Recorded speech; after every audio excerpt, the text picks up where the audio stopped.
Mirpur girls ideal laboratory ইনস্টিটিউটের প্রধান শিক্ষিকাকে চাকরি ছাড়ার হুমকি দিয়েছেন এইচ.এম. মাইনুদ্দিন তিতাস নামের এক ব্যক্তি। ফোন করে তিনি নিজেকে পরিচয় দিয়েছেন অন্তর্বর্তী সরকারের শিক্ষা উপদেষ্টা ওয়াহিদুদ্দিন মাহমুদের আপন ভাই বলে। আমি জান্নাতুল্লাহ মিরির আপন বড় ভাই, বুঝছেন? তো আপনি যত চেষ্টা করেন, আপনি রিজাইন দেওয়া ছাড়া আপনার কোনো গতি নেই।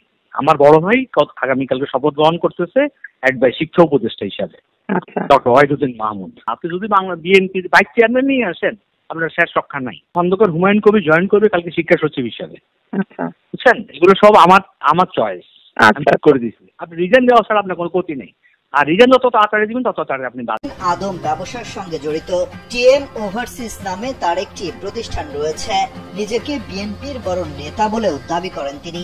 ছাত্র জনতার আন্দোলনে সরকার পতনের পর এর সুবিধা নিতে মরিয়া হয়ে ওঠে মিরপুর গার্লস আইডিয়ালের কয়েকজন শিক্ষিকা।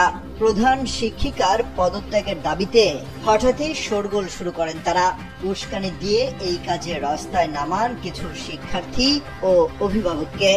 ফারহানা ঢোকার সাথে সাথে তোমরা স্লোগানে মুখরিত হয়ে যাবা। ভুয়া ভুয়া, আওয়ামী লীগের সন্ত্রাসী ভুয়া ভুয়া, চরিত্রহীন মহিলা ভুয়া ভুয়া, দুর্নীতিবাজ মহিলা ভুয়া ভুয়া, সাথে সাথে ছড়াই দিবা ফেসবুকে।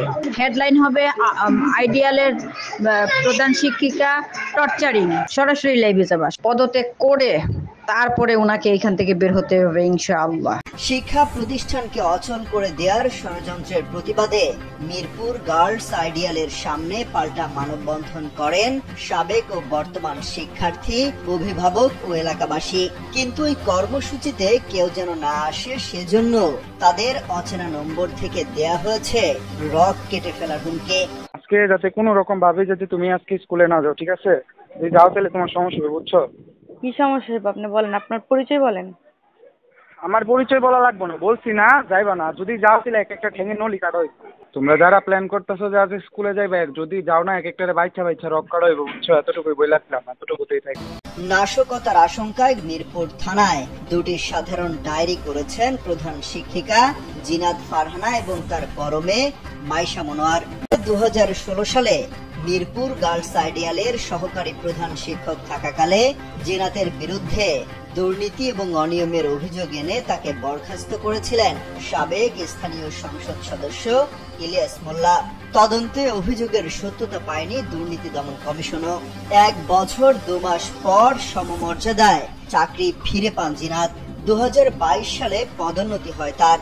কিন্তু পুরনো রেশারেশির সূত্র ধরে 2024-এ শিক্ষা প্রতিষ্ঠানেই নতুন করে শুরু হয়েছে দলাদলি নোংরা রাজনীতি, যা থেকে পরিত্রাণ চান শিক্ষার্থী, অভিভাবকরা।